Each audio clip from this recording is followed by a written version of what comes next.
7 de la mañana con 43 minutos, amigos. Y vamos con una de las informaciones que dábamos a conocer al inicio de esta emisión de noticias y tiene que ver con un aspecto que se conoció precisamente el día de ayer. Por ejemplo, el portal Primicias titulaba: Contraloría determinó un perjuicio de 100 millones de dólares por los contratos de Progen para Quevedo y El Salitral.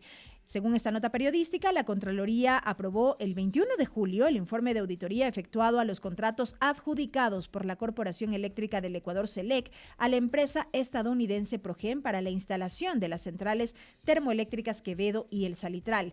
Según este examen, habría un perjuicio para el Estado de 100 millones de dólares por los pagos realizados a esta empresa. 70 millones corresponden al Salitral, ubicada en Guayaquil, en la provincia de Guayas, y 30 millones de dólares a Quevedo, localizada en Los Ríos. Vamos a dialogar sobre este tema, vamos a conocer precisamente el impacto de alguna manera de este informe de Contraloría y las repercusiones en lo que tiene que ver con la generación eléctrica para el país, más todavía cuando hay expectativa por cómo se presentará el próximo estiaje en este año. Me acompaña esta mañana vía telemática Sebastián Rivadeneira. Él es especialista en temas energéticos. Sebastián, bienvenido, muy buenos días. Le saluda Belkis Sánchez.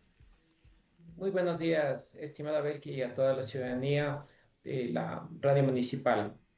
MQ Radio, MQ Radio, Sebastián, es un gusto tenerlo MQ con Radio. nosotros, es un gusto tenerlo con nosotros esta mañana, un poco para tener una mirada, una primera lectura respecto de lo que ha sido la determinación de este informe de Contraloría de un caso del cual ya se ha venido hablando desde hace algún tiempo atrás y estas irregularidades que se denunciaron en su momento respecto de la empresa Progen y estos contratos suscritos con CELEC, el Estado ecuatoriano y demás. ¿Qué lectura merece esto que se ha conocido en estas últimas horas?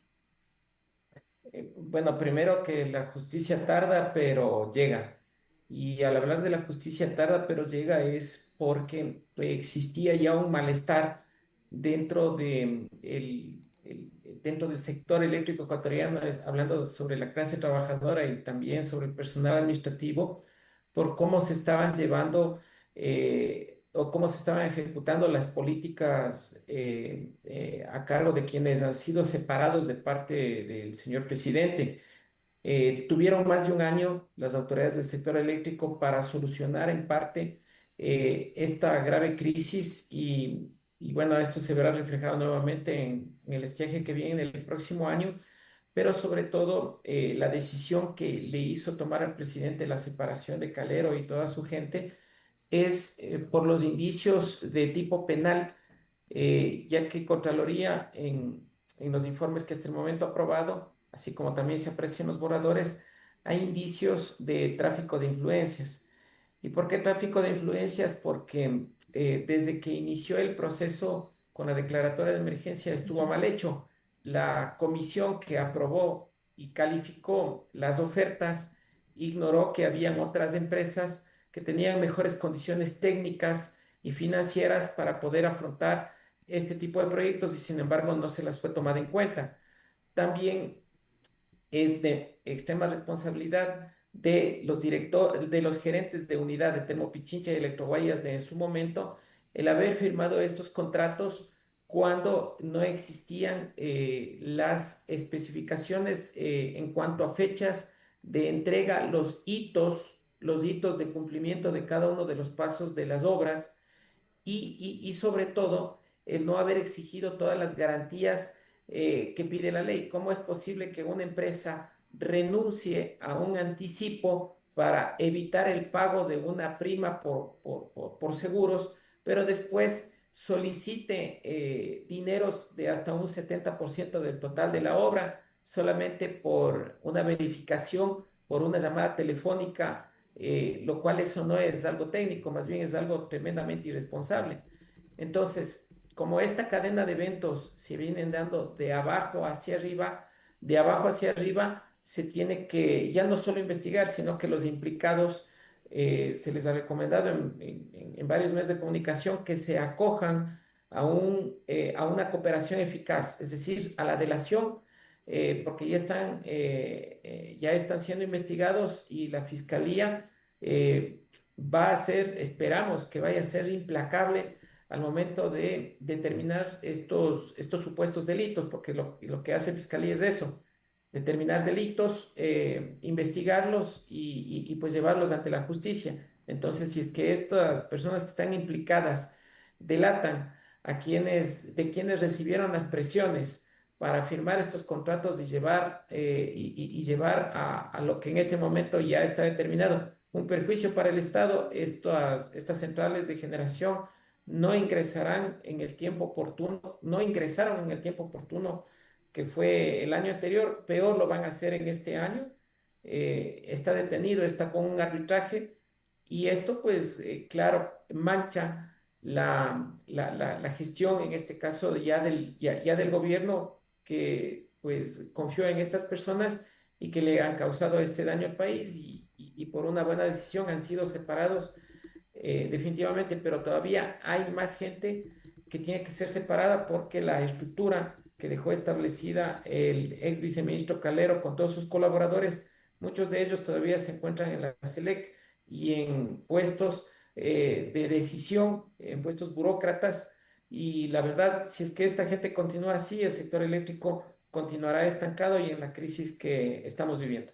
Nada más y de manera muy breve, Sebastián, para poner en contexto aún más este tema, usted ya hacía referencia, hubo una declaratoria de emergencia en su momento, precisamente por la crisis energética que vivió nuestro país, y esto dio paso a esta contratación directa, por ejemplo, en el caso de Progen, a la cual se le adjudicaron al menos dos contratos que sumaban en su conjunto alrededor de 149 millones de dólares para la instalación de 150 megavatios. Uno para generar 50 megavatios en Quevedo y otro para construir una central de 100 megavatios en Salitral. Usted decía o hacía referencia a una serie de irregularidades que se detectaron a lo largo del proceso y así de alguna manera lo ha confirmado la Contraloría General del Estado, pero profundicemos aún más en este perjuicio que significa para el Estado ecuatoriano lo que ahora ha determinado Contraloría General del Estado.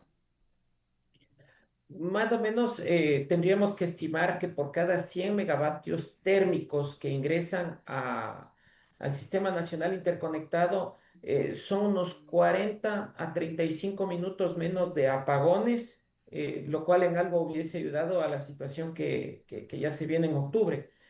También hay que tomar en consideración que la ejecución de estas obras omitió permisos ambientales municipales y de otra índole legal que a pesar de que sea una emergencia no pueden ser omitidos.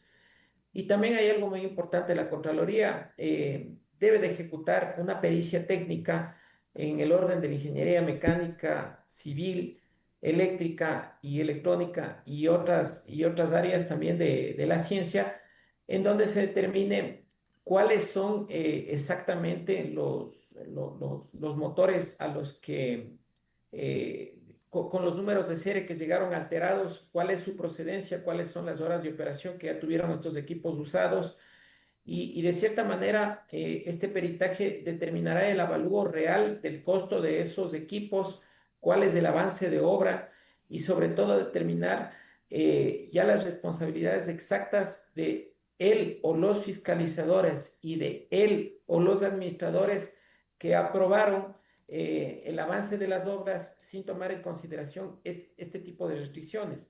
Por ejemplo, para el contrato de ATM, ¿cómo puede ser posible que el administrador o el fiscalizador hayan aceptado generadores de 50 hercios cuando esa no es la frecuencia? Y lo peor de todo, o sea, a pesar de que le venda chatarra, Uh la -huh. empresa contratista, simplemente la entidad contratante no puede aceptar eso. Entonces ahí ya no solamente tiene que ser interpretado este delito de tráfico de influencias, sino de dolo, de mala fe y otra serie de malas actuaciones de estos funcionarios que no solamente que deberían ser destituidos, sino que se debería aplicar, en este caso, un recurso de repetición para que sean ellos los que paguen el perjuicio causado para el Estado.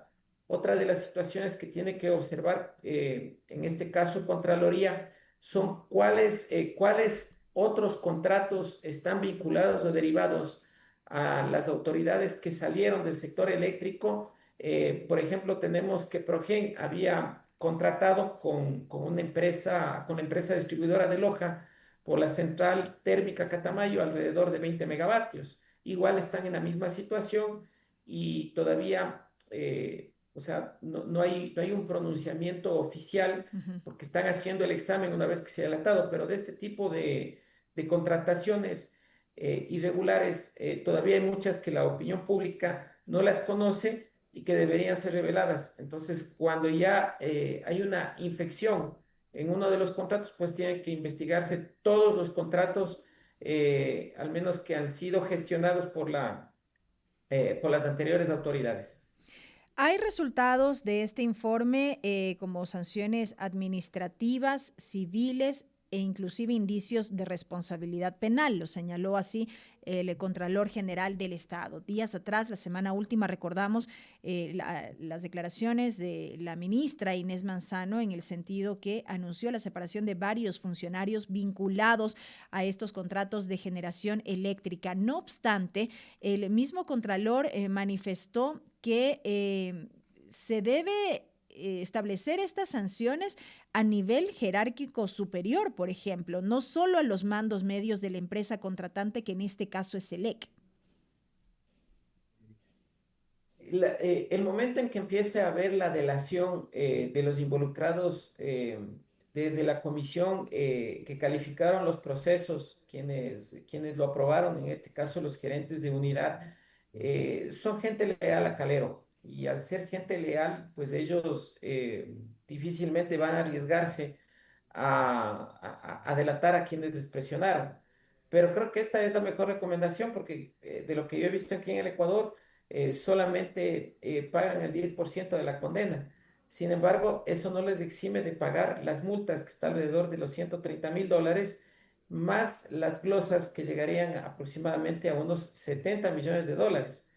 Sin embargo, la Comisión Nacional Anticorrupción, en su momento, cuando ha denunciado este tipo de irregularidades, hasta el momento nunca se ha equivocado y más bien en una carta abierta emitida al señor fiscal general se le exhorta a que de cierta forma asigne la logística y el personal necesario para llegar y determinar a los verdaderos responsables, me refiero a los autores materiales y sus cómplices, los autores intelectuales de este supuesto delito. Se va a hablar de supuesto hasta que no sea esto debidamente juzgado en un tribunal de justicia.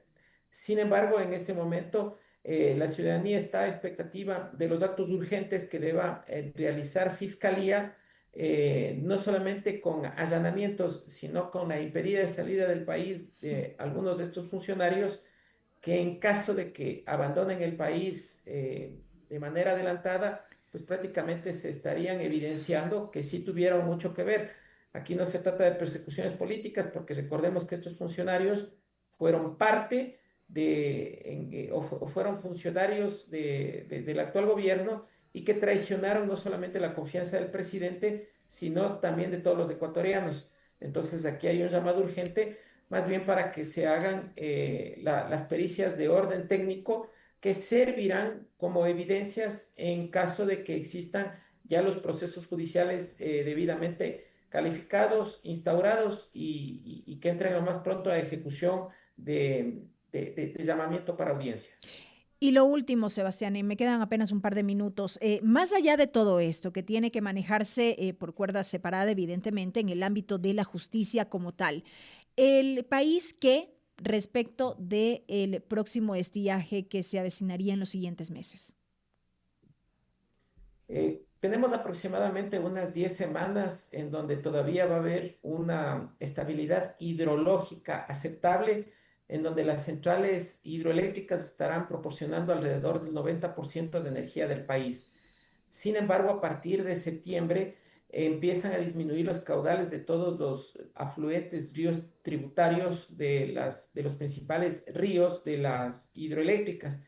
Entonces empezarán a turbinar eh, las centrales tanto en Mazar como en Molino, donde se encuentra la mayor reserva hidroenergética del país, y empezarán a disminuir las cotas de estos embalses.